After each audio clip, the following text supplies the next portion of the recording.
Assalamualaikum warahmatullahi wabarakatuh. Kembali lagi di channel Jamal The Explorer. Oke, selamat siang sahabat semua.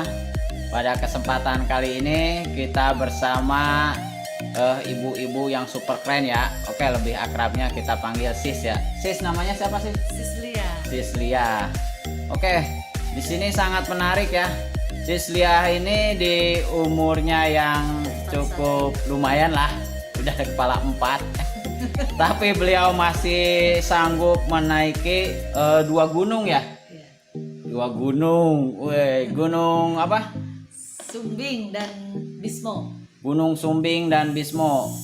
Waktu kemerdekaan kemarin ya. Ya, Nah, 17 Agustus 2020. 2020. Jadi kenapa keinginan merayakan 17 Agustus itu ke sana, Sis? Awalnya sih pengen nyobain, pengen 17-an di gunung, gimana sih rasanya? Pasti sesuatu banget gitu. Dan emang persiapannya 2 bulan sebelumnya itu jogging hampir tiap hari biar fisiknya juga terjaga, makanannya juga dijaga. Pokoknya intinya persiapan fisik dan mental itu yang utama. Oh, jadi ini tipsnya ya agar bisa sehat ya untuk naik ya ke atas ya.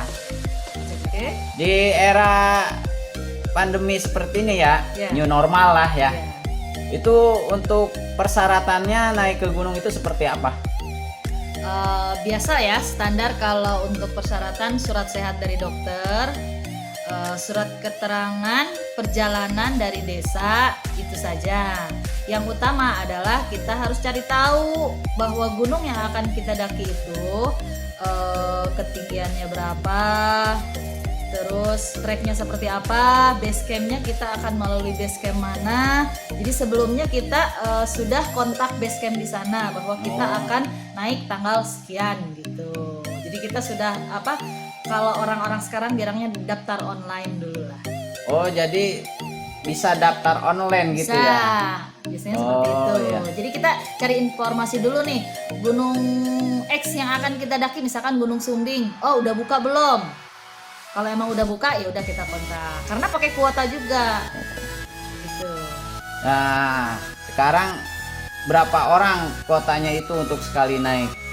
Kalau rata-rata per base camp itu ada yang 100, ada yang 200. 200 orang. 200 orang karena dibatasi. Dibatasi. Karena pandemi ini ya. Jadi tenda pun begitu, misalkan kapasitas 4 bolehnya 2 gitu. Jarak tenda juga tidak boleh terlalu dekat gitu. Karena kan itu misalkan dibatasi cuman Jawa Tengah atau Jawa Barat aja, karena kan tetap aja itu kan campur-campur. Jawa Barat juga kan banyak-banyak kota juga gitu. Ada yang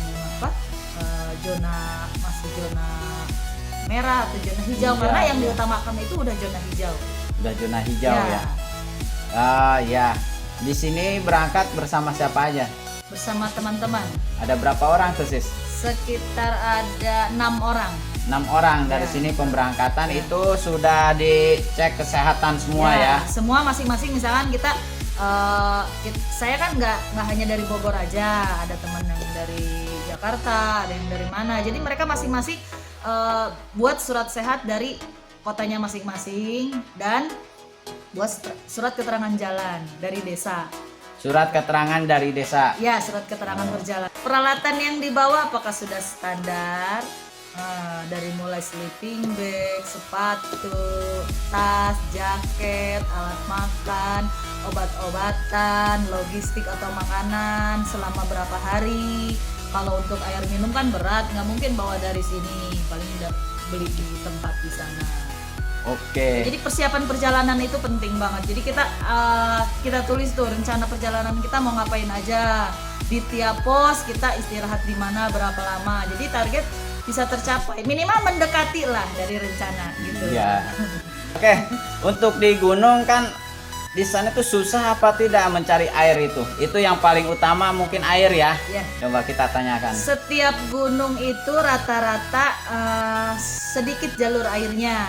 Jadi cuman ada beberapa gunung misalkan ada tertentu di pos, biasanya sih pos camp biasanya ada, atau di pos awal-awal pendakian biasanya ada. Tapi kita udah persiapan dari awal. Kita itu dari bawah itu udah persiapan untuk misalkan 2 hari perjalanan air minum untuk sendiri gitu.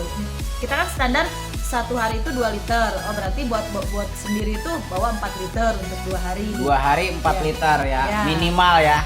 Itu minimal karena kan kita bersih-bersih, misalkan kita mau BAB atau pipis itu kan tetap harus pakai air walaupun sedikit, karena tidak boleh kita membawa tisu basah.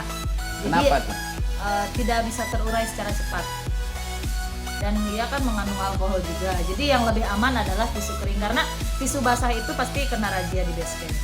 Itu nggak boleh aturannya. Rata-rata setiap gunung seperti itu. Oke, jadi untuk para pecinta alam ya yang ingin naik ke gunung, ya seperti itu ya, tidak boleh membawa tisu basah karena sangat lama sekali untuk diurai ya. Ya. Dan alat-alat yang tajam.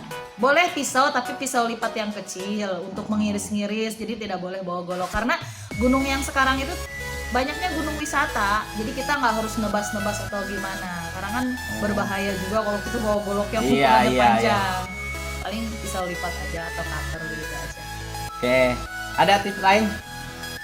Sebenarnya nggak ada tips yang khusus ya. Yang penting kalau naik gunung itu kita persiapan fisik dan mental. Kita olahraga sebelumnya. Kalau sudah mendekati 2 minggu sebelum pendakian, kita latih kekuatan lutut. Jadi kita selain jogging setiap hari, kita naik turun tangga ya 15 menit lah turun tangga. Terus kita latih bahu kita untuk memegang beban keril. Nah, jadi kan nanti jadi nggak kaget, punggung kita nggak kaget gitu, bahu kita nggak kaget. Oh, udah terbiasa nih badan gitu. Kita tetap menjaga pola makan kita sehari-hari, kita tetap sehat karena beda kota bisa berubah suhu badan kita. Misalkan kita di rumah sehat nih, tiba-tiba kita keluar daerah beda kota langsung demam atau apa, karena kan suhunya beda nih, di sana lebih dingin atau lebih panas. Itu yang membuat nanti kitanya ngedrop pas di lokasi. Itu aja sih. Siap. Oke, sangat menarik sekali ya ini. Terus kira-kira makanan yang dibawa itu seperti apa, Sis? Kalau makanan, jangan terlalu banyak mie instan ya. Jadi kita harus bawa makanan yang udah kita atur. Rata-rata itu di gunung itu untuk kalori dibutuhkan sekitar 3.000 kalori.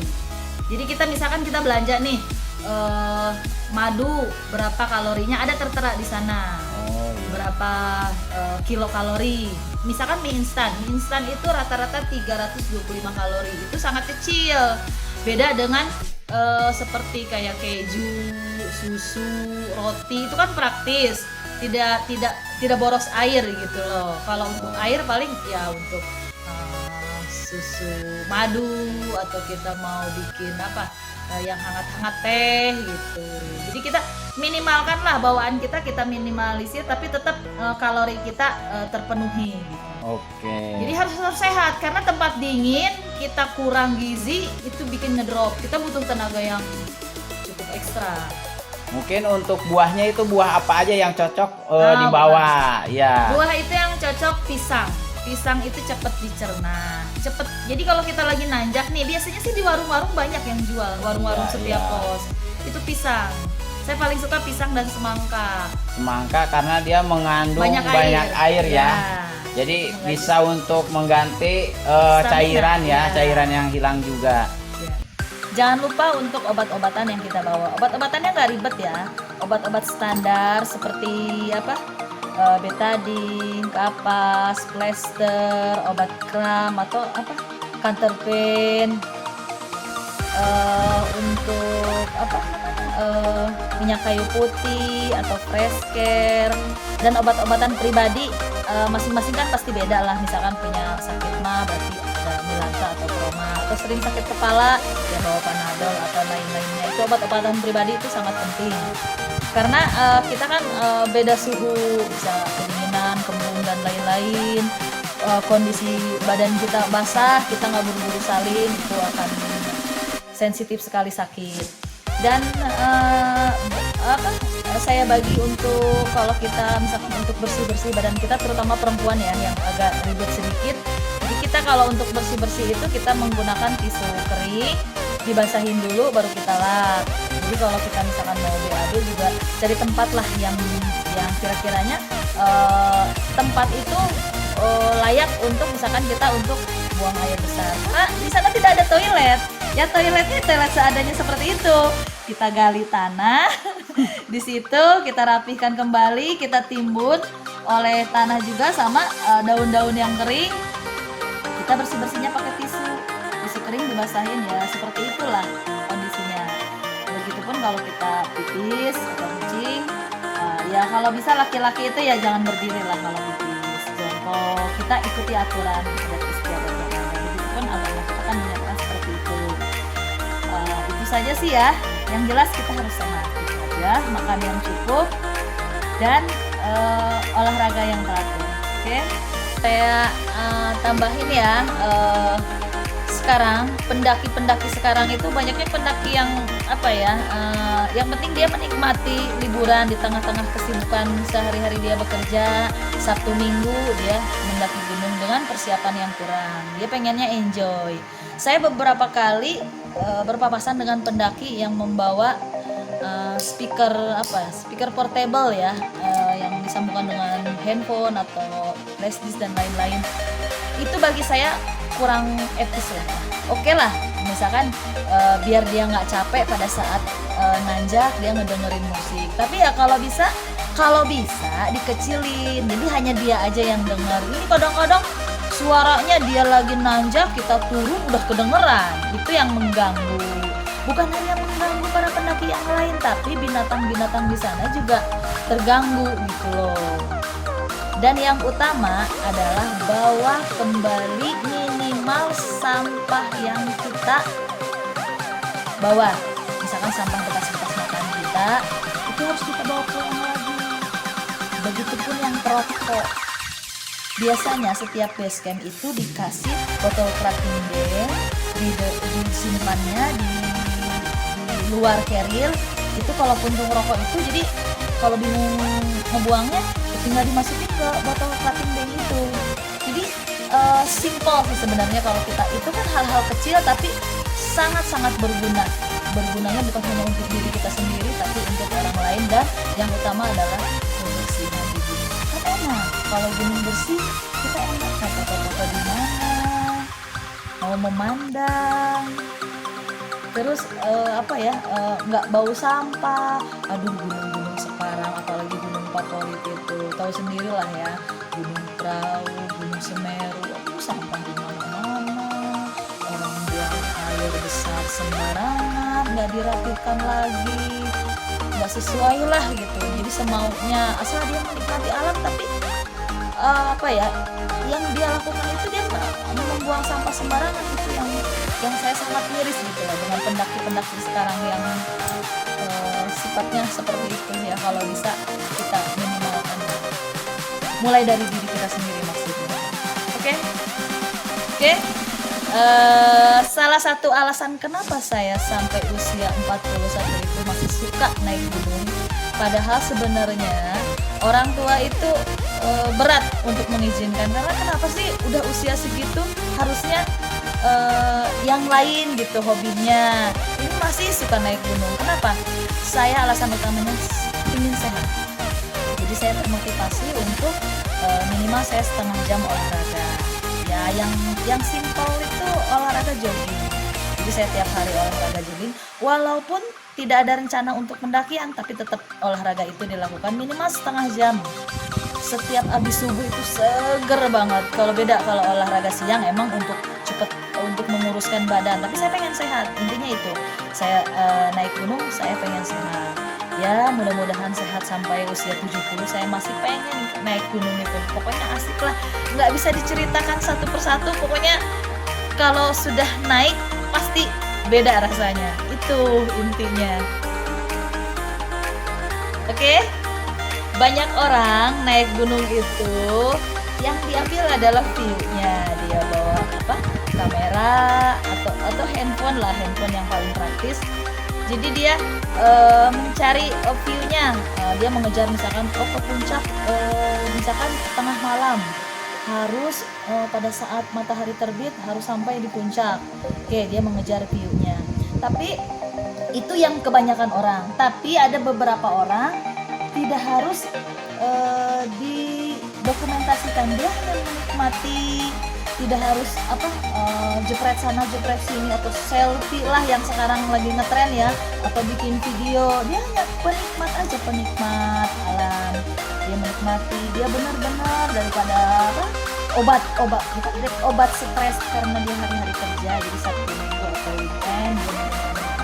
Jadi beda-beda lah ya orang cara menikmati pendakian itu itulah beda-beda. Ada yang dengan teman-teman curhat apa jadi omongin di dalam tenda itu tengah malam sampai mereka puas untuk bercerita. Jadi mereka mengungkapkan unek-unek selama ini di kantor, di tempat kerja dan lain-lain. Makan bersama, ngopi bareng, dan yang sekarang yang banyak digemur-gemurkan oleh besok menyalakan api unggun.